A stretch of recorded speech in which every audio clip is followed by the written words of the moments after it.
Ya pemirsa, kembali lagi bersama kami di Bilik Sehat, bincang klinik kesehatan alternatif. Masih bersama saya Ayu Nitria dan juga masih dari main klinik ada Dr. Ian dan juga Pak Teja.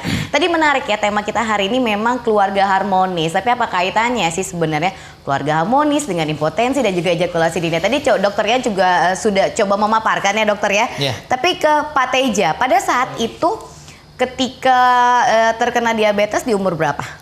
Umur 35 tahun. 35 tahun? Sampai umur 42. Oh, Lama banget. Berarti itu udah punya keturunan atau belum? Ada 2. Udah ada anak 2. Oke, tapi memang terganggu pada saat hubungan suami istri ya.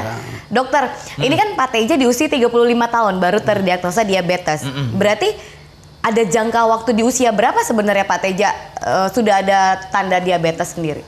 Sebenarnya Pak Teja ini datangnya setahun yang lalu ya. Kalau umur usia 35 dia berobat ke klinik-klinik terdekat dan dinyatakan punya gula. Tapi pada saat itu belum ada keluhan ereksi. Tapi pada saat datang ke klinik sudah tidak mau bangun dia. Yang akibatnya sama istri juga sudah sering berantem, sudah sering berkelahi. Kemudian pada saat datang, kalau klinik kami kan begini Mbak, kita mengobati dari sumber penyebabnya. Oke. Mudahnya begini untuk pemirsa di sana ya. Sekarang musim hujan nih Mbak. Kalau seandainya atap rumah kita bocor, yang akibatnya menyebabkan banjir di dalam rumah, tiba-tiba kalau ada 2 cara untuk membuat lantai kering. Yang pertama kita lap aja lantainya. Kita pel biasa aja. Kering toh? Oke. Yang jadi permasalahan, pada saat nanti hujan lagi, dia akan basah lagi. Betul ya? Karena kan bocornya belum ditambal. Nah, penyebabnya adalah bocor dan hujan, akibatnya adalah lantai yang becek sehingga tidak nyaman. Begitu juga dengan impotensi yang dikeluhkan oleh Pak Teja. Pak Teja menderita impotensi, penyebabnya diabetes dan pola hidup yang tidak baik. Di klinik kami kita mengobati dari penyebabnya juga. Jadi kita tambal lantai atapnya dan akibatnya juga impotensinya juga. Sehingga pada saat nanti tercapai kesembuhan, tentu saja sifatnya akan permanen karena tidak ada alasan lagi untuk terjadi impotensi. Biasanya pasien-pasien seperti Pak Teja yang ada riwayat penyakit diabetes, itu kita kasih fase perbaikan ereksi 2 bulan dan fase bebas obat 2 bulan. Fase bebas obat ini agar tidak ada ketergantungan. Sedangkan fase perbaikan ereksi ini kita fokus untuk memperbaiki ereksinya. Biasanya sih semua pasien kita hampir 98% lah ya, yang separah apapun minggu kedua sudah sangat baik. Oke, jadi pada saat itu minggu kedua Pak Teja juga sudah merasakan perubahan ya dari Bukan perubahan, udah sembuh. Kayak udah sembuh. Rasanya sudah sembuh karena untuk aktivitas seksual sudah gagal. Ereksi pagi sudah bagus juga ya. Pak Teja pada saat itu tiap pagi sudah bangun keras. Jadi ya tidak ada alasan untuk berantem lagi dengan istri. Nah, ini kan akhirnya Pak Teja memilih solusi ya untuk menyelamatkan keluarganya biar harmonis lagi gitu kan ya pemirsa. Tapi Dok, sebenarnya tadi ada yang kita bahas sebenarnya faktor trauma. Bisa dibilang nggak Pak Teja juga jadinya trauma, nggak mau lagi melakukan hubungan seksual pada saat itu sama istri? Sebenarnya bukan tidak mau, tapi lebih ke arah menghindari karena malu, karena takut gagal lagi, karena takut istrinya nanti ngomong nggak becek-becekin aja, situ doang yang senang, sayanya yang kelenggar, kasarnya seperti itu. Jadi sebenarnya trauma yang terjadi lebih ke arah ketidakpercaya dirian. Tadinya psikologisnya normal karena kegagalan aktivitas seksual yang berulang, gagal lagi, ya lama-lama trauma psikologisnya semakin dalam. Ada ketakutan, ada kekhawatiran, jangan-jangan nggak bangun lagi nih, jangan-jangan nanti cium-cium apa semua tidak berdiri lagi, ya percuma juga, ya akhirnya nggak berdiri beneran, karena memang seks itu terkait erat dengan faktor psikologis. Faktor psikologisnya juga. Betul. Tapi kalau Pak Teja kan tadi umurnya 35 tahun ya. Dokter, ini sebenarnya ada patokan usia nggak seorang pria itu terindikasi menderita impotensi dan ejakulasi? Karena kan ya khawatir dong buat usia-usia yang produktif kan kayak Ayu nanti cari yang umur 30, 27 ternyata menderita impotensi kan bahaya juga nih. Kita nggak bisa ngobrol dari awal soalnya. Gimana Dok? Sekarang sih banyak Mbak. Usia 20-an sudah ada impotensi. Bahkan yang belasan ereksinya sudah terganggu juga sudah banyak. Apalagi ejakulasi dini. Ejakulasi dini malah lebih ke arah yang muda justru. Kalau di main klinik sendiri nih di usia berapa sih Dok sebenarnya pasien-pasien yang paling muda sendiri yang datang akhirnya? Paling muda itu usia 16. Itu 16 tahun kan? Dia ada rencana menikah usia 17. Jadi 16 dia sudah mulai ada ketidakpercaya dirian dan ereksi pagi sudah hilang. Kemudian pada saat dilakukan pemanasan warming up juga tidak mau bangun. Dan yang paling tua usia 80 sekian, saya lupa ya, 83 mungkin ya. Tapi sebenarnya kalau dari fakta yang dia dapat sih memang kalau gangguannya memang di usia 65 sampai 75 tahun ya. Tidak Mbak, 40-an lah. 40 ke atas sudah mulai bisa terganggu. Wow, tapi miris ya ternyata datanya dari main klinik malah ada di usia 16 tahun.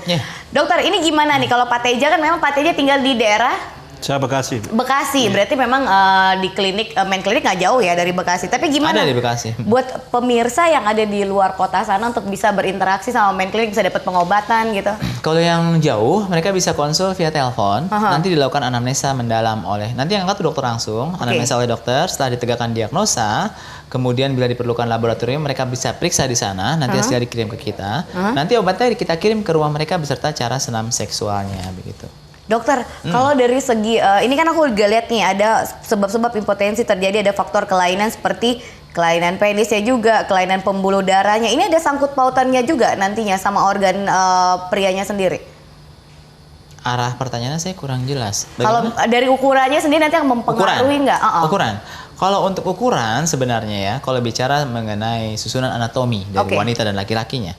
Wanita itu kan kalau yang orang bilang G-spot atau klitoris itu kan letaknya di permukaan. Jadi sebenarnya kalau bicara ukuran tanpa bermaksud bicara ini ya, kasarnya 3 cm udah bisa muasin, kasarnya seperti itu. Cuma memang tingkat kepuasannya tentu saja berbeda dengan ukurannya lebih besar.